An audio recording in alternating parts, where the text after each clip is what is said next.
দুনিয়ায় সাধারণ মানুষকে যেভাবে ঠকানো হচ্ছে, যেভাবে প্রতারকরা এতটা সাহস পাচ্ছে প্রতারণা করার, তো আমার সাথে যে ঘটনাটা ঘটেছে সেটা তোমাদের সাথে অবশ্যই আমি শেয়ার করব। তো এই ধরনের প্রতারণা আর কারোর সাথে না হয়। প্রতিটা নিয়ত প্রতারকরা নানা ফোন দিয়ে আসছে সাধারণ মানুষকে কীভাবে ঠকিয়ে টাকা ইনকাম করা যায়, কিভাবে স্ক্যাম করে সাধারণ মানুষকে বোকা বানানো যায়। তো আমার সাথে এই বেশ কিছুদিন আগে একটা ঘটনা ঘটেছিল, সেটা কিন্তু অবশ্যই তোমাদের সাথে শেয়ার করব। কারণ তোমরা যারা যারা আমার ভিডিও দেখছো, একটু যদি তোমাদের উপকার লাগে, তোমরা একটু সচেতন থেকো, তাহলে তোমাদের অনেক বড় ক্ষতি থেকে একদম রক্ষা পেয়ে যাবে।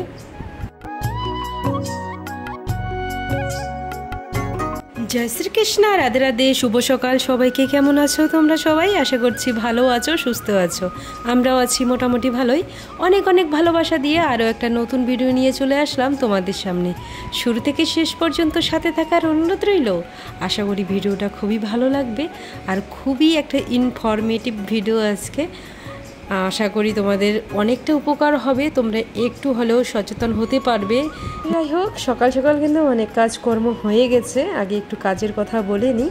আমার নয়ন পাখিকে এখানে মাসাজ করা হয়ে গেছে, তেল একটু মালিশ করে দিই সকাল সকাল, তারপরে ও প্রচুর খেলে। আর এই যে ঝুনঝুনিটা, এটা হচ্ছে আমার সোনামার। তো সোনামার জিনিসটা ভাই খেলছে এখন। সোনা বাবা ধরতে পারে ঝুনঝুনিটা, তো অনেকটাই খেলছে, খেলতে খেলতে আবার রাগ উঠে যাচ্ছে।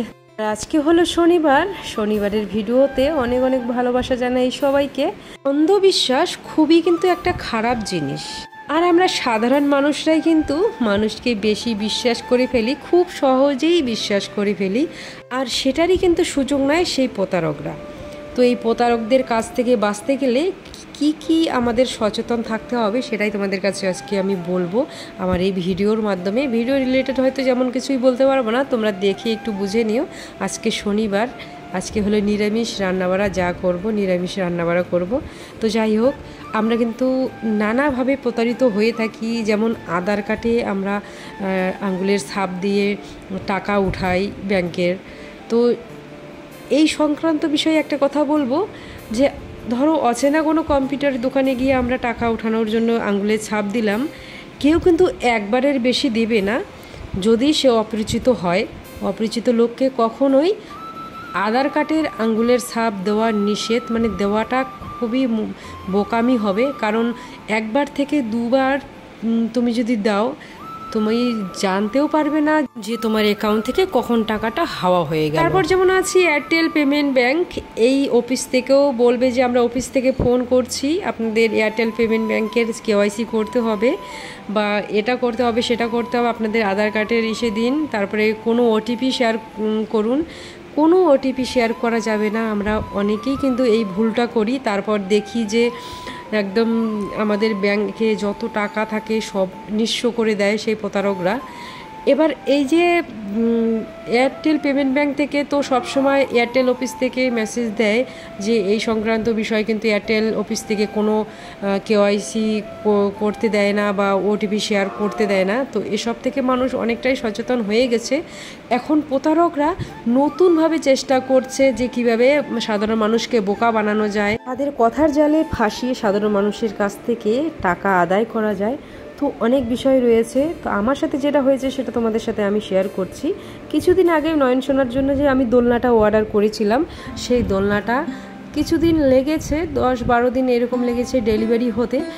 কিন্তু এর মধ্যে একটা ঘটনা ঘটে যায়, 4-5 দিন যেতে না যেতেই আমার কাছে একটা কল আসে। সে কিন্তু অবশ্যই হিন্দিভাষীও হতে পারে বা বাংলাভাষীও কিন্তু হতে পারে, এটা কিন্তু সচেতন থাকতে লাগবে মাথায়। আমি কিন্তু সব সময় অনলাইনে কিছু অর্ডার করলে ক্যাশ অন ডেলিভারি অর্ডার করি। অনলাইন পেমেন্ট কিন্তু আমি করি না, ক্যাশ অন ডেলিভারি করি। তখন সেই ফেক কলটা আমার কাছে আসে, আমাকে বলছে ম্যাম আপকা ঝোলা আ গয়া, আপ কাহা সে রিসিভ করেঙ্গে। তো তখন আমি বললাম যে এই অ্যাড্রেস, এখানেই আসতে হবে। তারপর বলছে যে कैश ऑन डिलीवरी नहीं होगा, आपको पेमेंट करना पड़ेगा ऑनलाइन पे, फिर आपको 5 मिनट में झोला मिल जाएगा। তখন আমি একটু ঠান্ডা মাথায় চিন্তা করলাম যে আমার তো কোনো মেসেজ ঢুকলো না, আমার তো ডেলিভারি ডেট আসলোই না, 4-5 দিনের মধ্যে কি করে একটা দোলনা চলে আসে। তারপর আমি ভাবলাম যে না না, আমার কাছে তো আমার মোবাইলে তো নেই। আমিও হিন্দিতে বললাম যে আমার মোবাইলে তো কোনো অনলাইনের পেমেন্ট করার কোনো অপশন নেই। কয় আপকা হাজব্যান্ড কা নেই হ্যাঁ? না না, আমার হাজব্যান্ডেরই নাই। তো তারপর বললো তাহলে তো নেই মিলেগা। তারপরে আমি বললাম নেই চাই হামকো ঝোলা। তারপর সাথে সাথে কেটে দিল। তো তোমরা চিন্তা করো কি অবস্থা এখন। এই স্ক্যামাররা কতটা মানে মরিয়া হয়ে উঠেছে এই সাধারণ মানুষকে ঠকিয়ে টাকা পয়সা আদায় করার। তো এই ঘটনাটা কিন্তু আমাদের প্রত্যেক ঘরে ঘরেই হতে পারে। আসলে একটা কথা চিন্তা করার ব্যাপার আছে, আমাদের এই যে ফোন নাম্বার, অ্যাড্রেস এরা পাচ্ছে কোথা থেকে এই প্রতারকরা? সর্ষের মধ্যে আবার কোনো ভূত নাই তো। তো যখন আমাকে ডেলিভারি দিতে আসলো দোলনাটা, তখন আমি কিন্তু জিজ্ঞাসা করেছিলাম সেই লোকগুলোকে যে এরকম এরকম আমাকে ফোন কল আসছিল, একটা ফেক কল, এরকম করে বলছিল যে অনলাইন করতে হবে তার আগে। তারপর বলল যে না দিদি, এরকম কোনো কল আমাদের কোম্পানির থেকে কিন্তু আসে না, দেবে না। যারা ক্যাশ অন ডেলিভারি দেবে তারা কিন্তু ক্যাশ অন ডেলিভারি টাকা নেবে আর কি, ডেলিভারি দেওয়ার পরই টাকা নেবে। এইভাবে অনলাইনে কেউ চাবে না। আপনারা একটু সচেতন থাকুন, এরকম করে একদমই টাকা কিন্তু কখনোই দেবেন না। তো এবার হয়তো অবশ্যই বুঝতে পেরে গেছো কতটা স্ক্যাম হতে চলছিল আমার সাথে। আমি যদি একটু সচেতন না থাকতাম, আমি যদি একটু ঠান্ডা মাথায় চিন্তা করে না দেখতাম, একটু আবেগের বশে যদি দিয়েই দিতাম টাকাটা অনলাইনে, তাহলে তো আমার সব টাকাই মাটি হয়ে যেত। সবচেয়ে বড় কথা হলো এই যে প্রতারকরা জিতে যেত। তো সবার কাছে আমার একটাই অনুরোধ, সবাই সাবধানে থেকো, একটু সচেতন থেকো। এই অভিজ্ঞতাটা হয়েছে, আমার মনে হলো তোমাদের সাথে শেয়ার করলে তোমাদেরও একজনেরও হলেও একটু হলেও উপকার হতে পারে। তো তার জন্যই আমি শেয়ার করে দিলাম। যাই হোক, যদি তোমাদের সাথে এরকম কোনো ঘটনা ঘটে থাকে তাহলে অবশ্যই তোমরা কমেন্ট বক্সে কমেন্ট করে দিও, আর সবাই তাহলে বুঝতে পারবে তাদের সাথে কি কি হয়েছে আর কি। তো যাই হোক, দেখতে পাচ্ছ আমার নয়ন পাখিকে স্নান দান করিয়ে একটু খাইয়ে দিয়ে ঘুম পাড়াচ্ছি। আর নয়ন সোনাই হেসেই যাচ্ছে। আর আজকে শরীরটা আমার ভীষণ খারাপ ছিল দুপুরের পর থেকে, সোনামাকে একটু সাজুগুজুও করাতে পারিনি।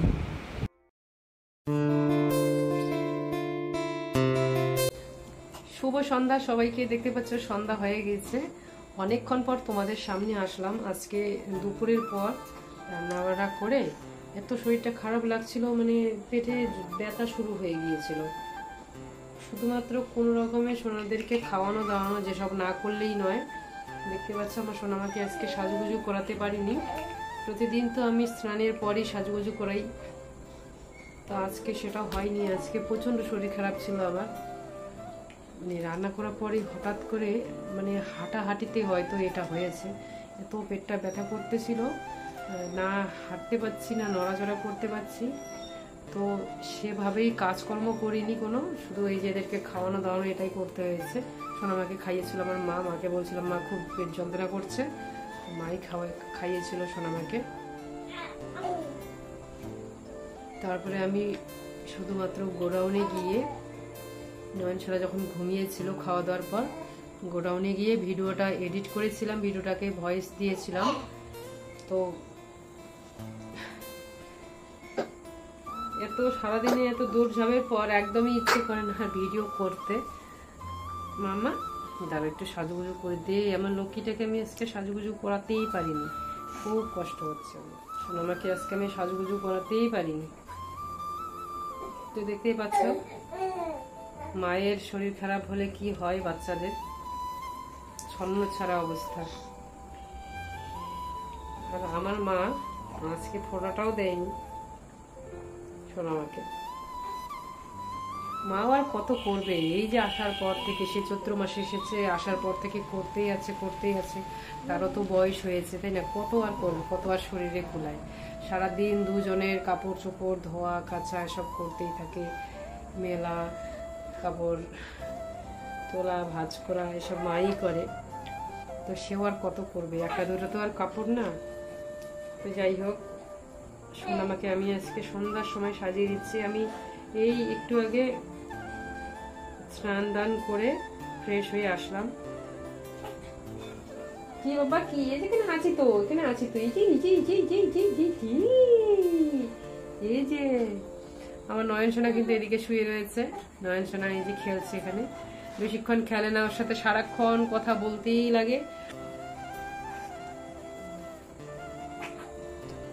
এখন আর সাজুগুজু করেই বা কি হবে, রাত হয়ে গেছে তাই না?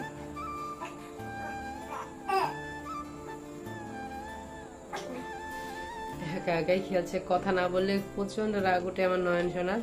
ওর সাথে সারাক্ষণ গল্প করতেই হয়, সন্ধ্যার থেকে একদম রাত 11টা পর্যন্ত ওর সাথে শুধু গল্প করো।